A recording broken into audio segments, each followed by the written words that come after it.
Well, hi guys, welcome back to Linda's Pantry. Today I'm bringing you my last video for 30 Days of Preparedness. The whole month of September really is National Preparedness Month. And Michelle over at Big Valley Living has put together a collaboration for a few years now and have a bunch of us jump on board and share some preparedness ideas and things that we might do. And I've learned a ton so far just from watching the videos, just kind of going, oh, you know what, I hadn't thought of that. And so I really wanted to focus on something I hadn't seen a whole lot on, but I did want to focus on your pets and your animals. So, you know, we prepare and have our canned products, our home canned stuff, or stuff that we, you know, buy in excess. So we're fully stocked no matter what happens. You definitely, and you've got your, you know, your water backup, and you've got your backup to the backup. Everybody's got their own little plan of what they should be storing. Freezer's full, electricity backup, we got backup water plans, we got water catchment, all the things, right? Garden seeds, we've got pots to grow them in, raised beds, greenhouses, you name it. Over, you know, a span of years, you tend to collect what you feel safe in having available. I hope that makes sense.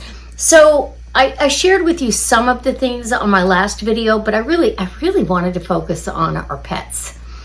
Our pets, and a lot of us have livestock that we need to actually prep for as well. You have to understand that every one of them needs water, every one of them needs food to exist, and shelter, right?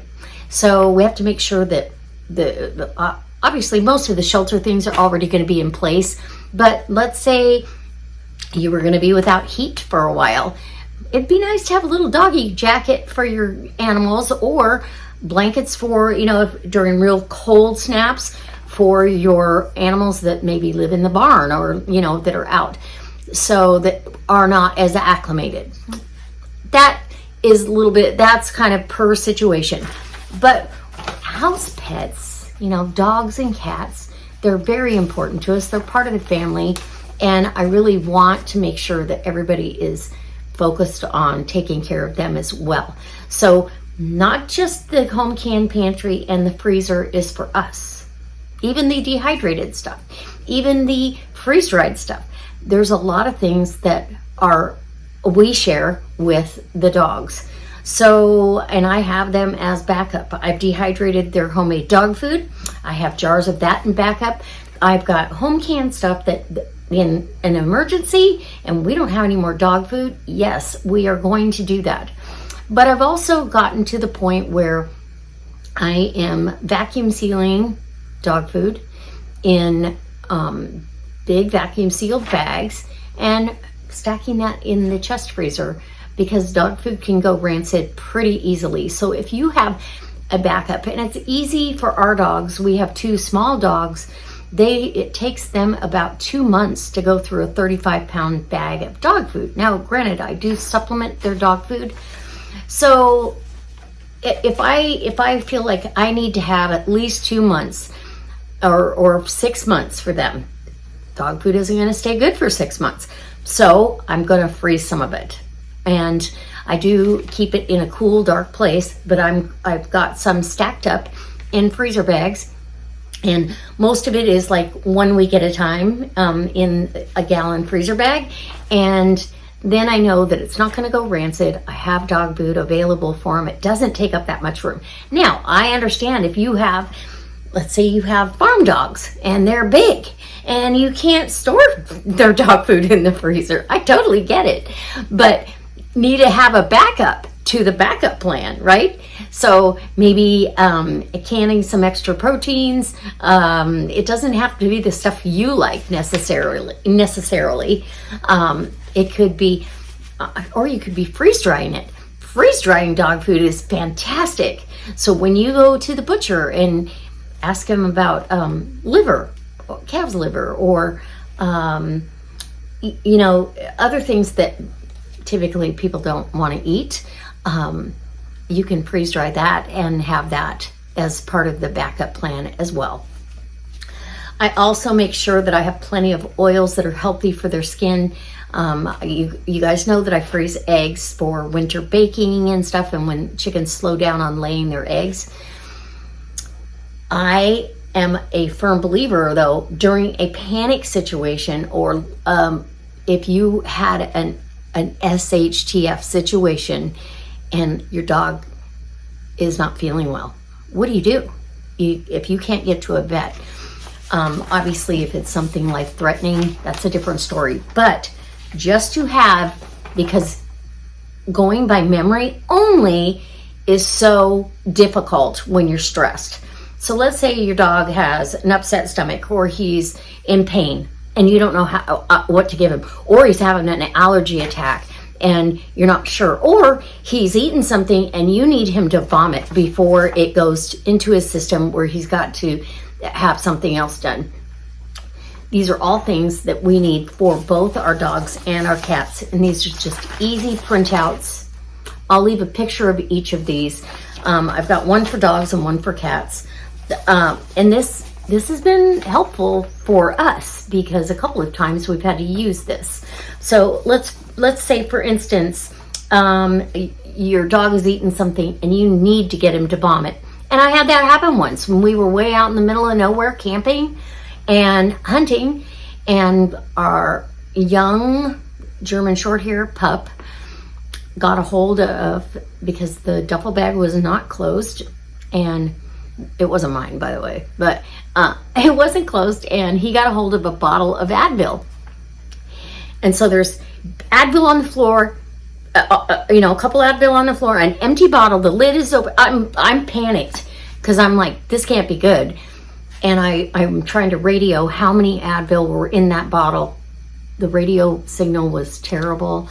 He couldn't get a clear understanding. I couldn't get a clear understanding. So I had to make a decision. And I did know this already, but I had to give him some hydrogen peroxide. So hydrogen peroxide, 10 milliliters by mouth. And I don't remember exactly how much I gave him. It was like a tablespoon.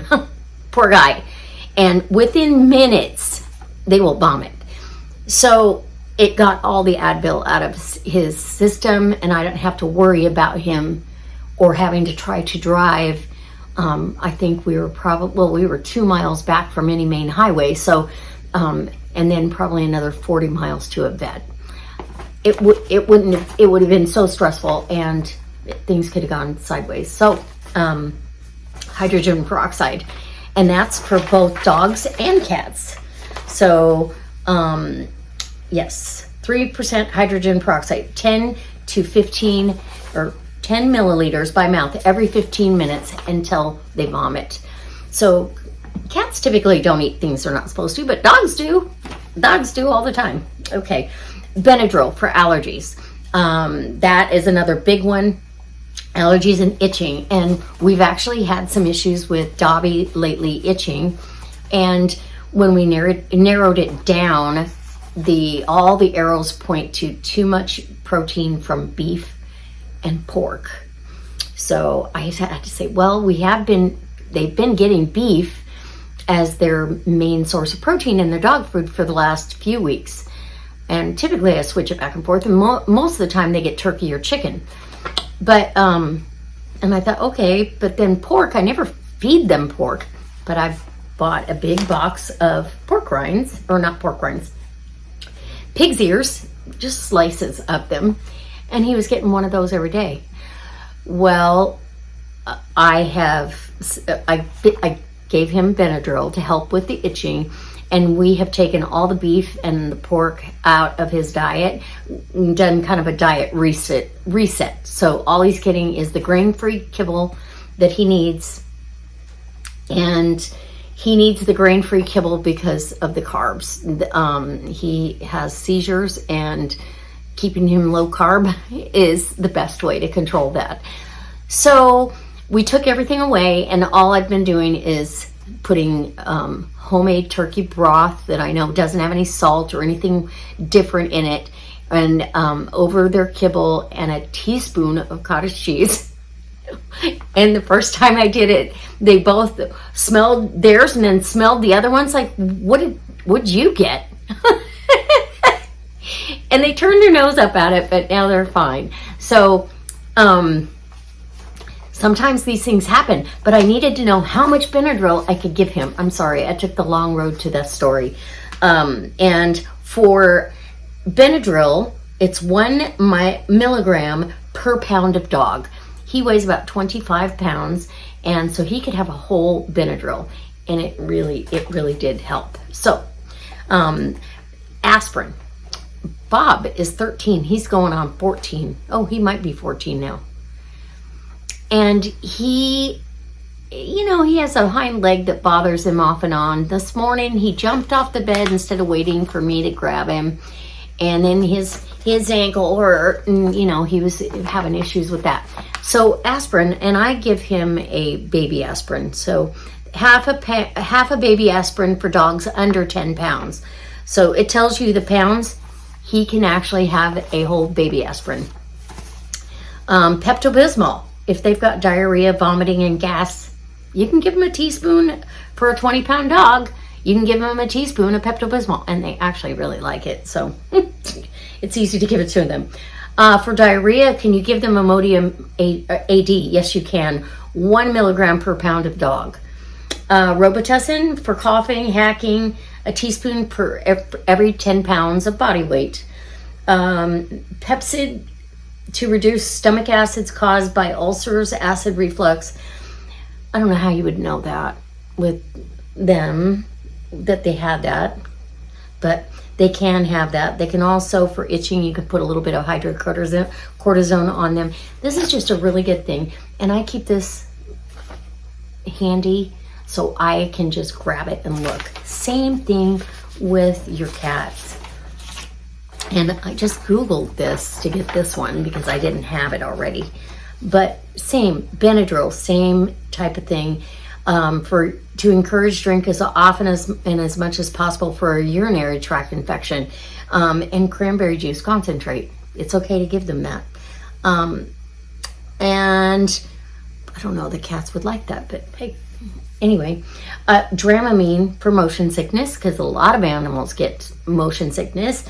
Hydrocortisone, hydrogen peroxide, Imodium, all of that stuff is also available, and cats can tolerate it.